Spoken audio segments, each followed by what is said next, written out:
Bismillahirrahmanirrahim. Assalamu alaikum. Today we will talk about some new things in CodeIgniter. This is our second tutorial in CodeIgniter, and in the first tutorial I have discussed about the introduction and some installation process in CodeIgniter 3.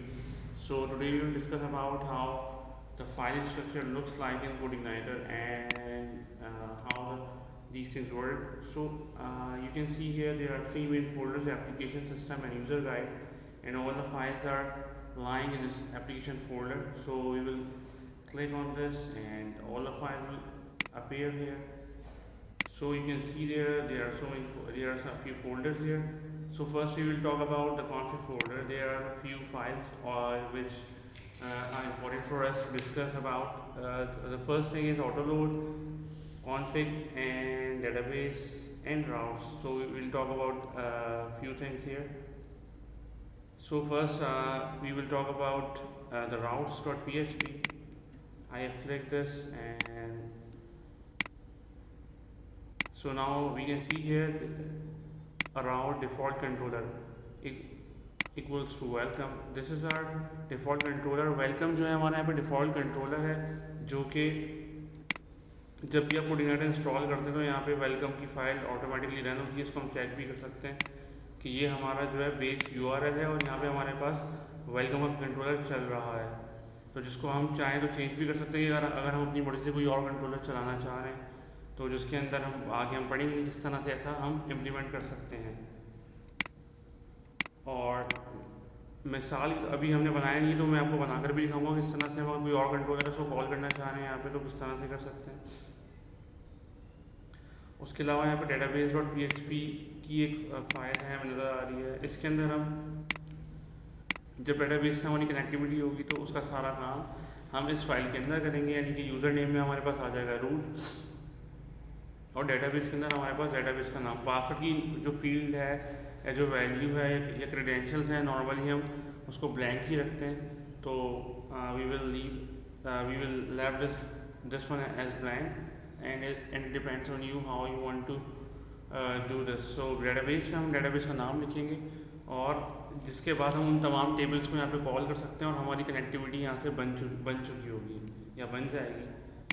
उसके अलावा हमारे पास autoload की एक file है। जो भी हम libraries हैं, ये हमें नज़र आ रहा है पैकेजेस हैं, लाइब्रेरीज़ हैं, हेल्पर फाइल्स हैं या मॉडल्स हैं। अगर हम इनको ऑटो लोड करना चाहते हैं कि हम बार बार कि हमारा जब पेज लोड हो तो हमारे पास वो ऑटोमेटिकली लोड हो जाए, तो फिर उनको हम यहाँ पे डिफ़ाइन करते हैं इस ऑटो लोड के अंदर। आइए हम उसको भी देख लेते हैं कि किस तरह से है। सबसे पहले हम मॉडल की अगर हम यहाँ बात करें, जब हम मॉडल क्या है, मॉडल बेसिकली हमारा तमाम वो चीज़ें इसके अंदर कुछ ऐसा भी फ़िलहाल तो कुछ ऐसा है नहीं, तो इसको हम ऐसे अभी छोड़ देते हैं और हम आगे चलते पढ़ते हैं। तो आज हम बात कर जो बेसिक हमारा पर्पज़ है वो ये है कि बेसिक जो CodeIgniter की हैं वो किस तरह काम करती हैं। उसके बाद अगर मैं कंट्रोलर्स के अंदर आया तो अभी कि हम कंट्रोलर किस तरह से बना सकते हैं। बाकी फाइल्स को मैं क्लोज कर रहा हूँ and I will create a new controller here कि कंट्रोलर हम किस तरह से बना सकते हैं। तो मैं आई will click on new PHP class here and I will name the controller. You can name it anything, you can name it. तो मैं इसके यहाँ पे नाम दे रहा हूँ शो का। आप चाहें तो शो ही नाम दे दें या अगर आप कुछ और नाम देना चाहते हैं तो वो ले सकते हैं। And then I will click on finish. तो हमारे पास ये अब हमें नज़र आ रहा है कि हमारे पास ये एक क्लास बन चुकी है। तो इसके अंदर अगर इसको कंप्लीट हमें फंक्शनलिटी देनी है तो हमें एक काम करना होगा कि यहाँ पे हमें कीवर्ड्स लिखने होंगे। अगर तो हम वो करेंगे तो ही ये CodeIgniter के कंट्रोलर की फंक्शनलिटी लेकर आएगा, वरना तो नहीं, वरना ये फिर इनकम्प्लीट ही रहेगा और एरर जनरेट करेगा। एक्सटेंड CI अंडरस्कोर कंट्रोलर, ये इनहेरिट कर रहा है CI के कंट्रोलर से। अब हम यहाँ पे एक मेथड बना लेते हैं public. I am creating a method here public function और मैं इसका नाम दे देता हूँ रिकॉर्ड्स। में इसको नाम दे रहा हूँ, ठीक है, रिकॉर्ड्स। और यहाँ पे फंक्शन की बॉडी आ जाएगी और सिंपली मैं यहाँ पे अभी तो सिर्फ दिखाने के लिए कि किस तरह हमारा कंट्रोलर echo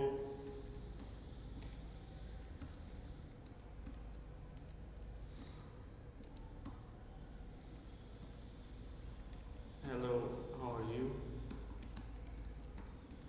तो यहाँ पे सिंपली मैं सेंटेंस टाइप कर रहा हूँ और इसको मैंने सेव किया कि अब मैं चेक करना चाह रहा हूँ कि क्या हमारा एक कंट्रोलर और उसका मेथड जो है काम कर रहा है या नहीं। तो उसके लिए फिर हम चले जाएंगे अपने ब्राउज़र के अंदर और ये हमारा बेस URL है localhost tutorials underscore CI। Base URL को मैं किस तरह भी देखना चाहते हैं तो किस तरह देख सकते हैं कि जो हमारे फोल्डर का नाम है वो है ट्यूटोरियल्स अंडरस्कोर CI जो हमने रखा था अपने फर्स्ट ट्यूटोरियल के अंदर।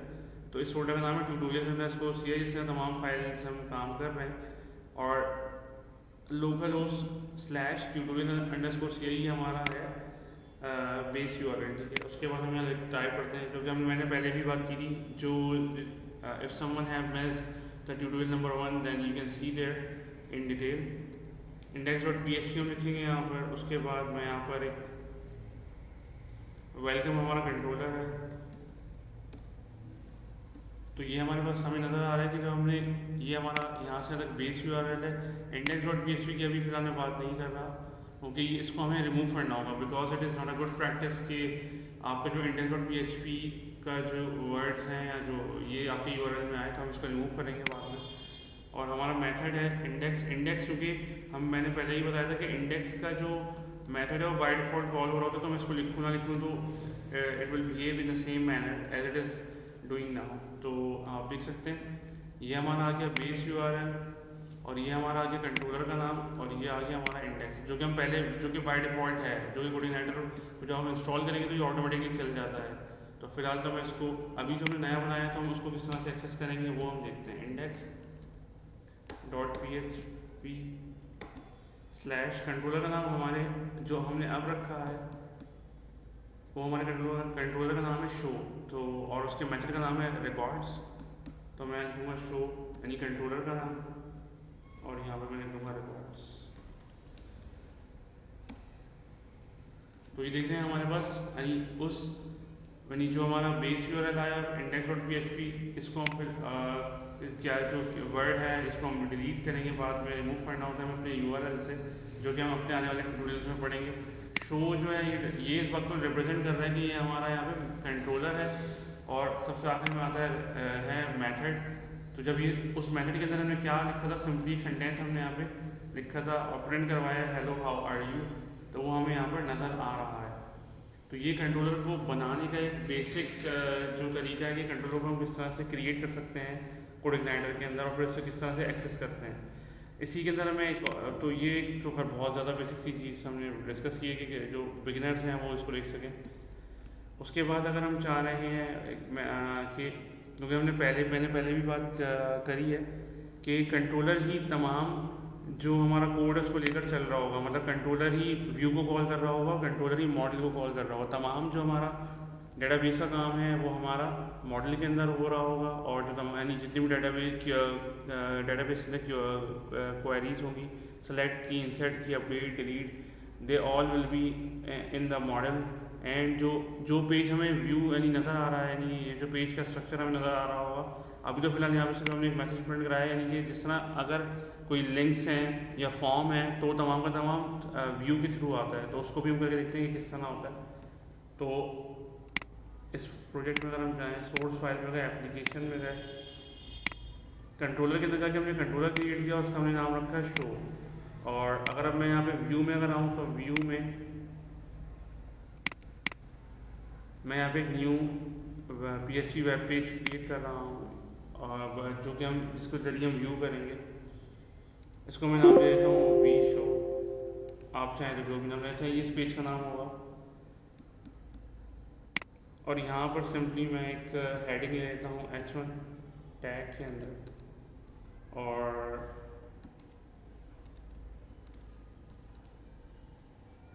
I am writing code in CI। तो सिंपली मैं एक मैसेज मैं प्रिंट करा रहा हूँ I am writing code in CI। अब ये हमारे पास क्या है व्यू है। व्यू का पेज जो है तमाम HTML को शो करता है तो इस व्यू का हम इस कंट्रोलर के थ्रू हम किस तरह से एक्सेस कर सकते हैं, तो ये हम चीज़ देखेंगे कि किस तरह से हो सकता है या किस तरह से हम करते हैं। तो इसमें सबसे पहले हमारे पास एक आएगा $10, ये कीवर्ड है, और $10 जो है रिप्रेजेंट कर रहा होता है करंट क्लास में जिसके अंदर हम मौजूद हैं। करंट क्लास हमारी कौन सी है, ये शो है। उसके बाद एक्सेस मॉडिफायर और फिर आएगा लोड, या फिर इसको हम कहते हैं $this एरो लोड। लोड जो है हमारे पास एक क्लास है जो कि कोऑर्डिनेटर की अपनी क्लास है, और इसके अंदर व्यू का मेथड है जिसके थ्रू हम अपना HTML का पेज देख सकते हैं, एक्सेस कर सकते हैं। और हमारे जो इस इन्वर्टेड कॉमास के अंदर ये जो सिंगल कोट्स हमने लिए इसके अंदर हम अपने व्यू का नाम लिख देंगे जो क्या है वी शो। अब ब्राउज़र में आएंगे और यहाँ पर इसको रिफ्रेश करते हैं तो आइए ये जो हमारा है जो पीस ऑफ जो लाइन आ रहा है ये हमारा व्यू है। तो हमने इसके अंदर हमने बेसिकली से भी देखा कि ये व्यू किस तरह से कॉल होता है या किस तरह से इसको एक्सेस करते हैं। तो इसको पहले क्या करें, पहले हम जाएंगे $this जो है रिप्रेजेंट करता है करंट क्लास को। तो किस क्लास के अंदर है, नहीं हम शो क्लास के अंदर है अभी। लोड जो है कोऑर्डिनेटर की अपनी क्लास है और व्यू उसका मेथड है, और व्यू के थ्रू ही हम उस पेज को कॉल कर पा रहे हैं। और जब उसको कॉल कर लेंगे तो हम यहाँ पर उसका आउटपुट देख सकते हैं उस पेज का। सो this is a basic thinking. हमने इसकी आज जो वीडियो हमने बेसिकली जो बनाई उसमें हमने देखा कि हम किस तरह से कंट्रोलर क्रिएट करते हैं, और क्रिएट करने के बाद फिर हमने देखा कि और उसके फंक्शन किस तरह क्रिएट होगा और फंक्शन के अंदर किस तरह से काम होगा। और अगर हम व्यू को अगर हम अपना कोई HTML का पेज बनाते हैं या कोई अपना पेज व्यू करना चाहते हैं तो उसको किस तरह से कंट्रोलर के थ्रू एक्सेस कर सकते हैं। So this is a very basic thing here we are discussing for all the beginners कि वो फ्रॉम स्क्रैच कोऑर्डिनेटर को सीख सकें, CI पर काम कर सकें। सो आई होप कि जो आप लोग इस वीडियो को देखेंगे और इसको के ऊपर आई होप कि आपको वीडियो पसंद आएगी और आप इसको बेसिक जो कॉन्सेप्ट्स हैं आपको क्लियर करने में आपकी हेल्प करेगी। Till then Allah Hafiz for the next video and send me the feedback. Allah Hafiz.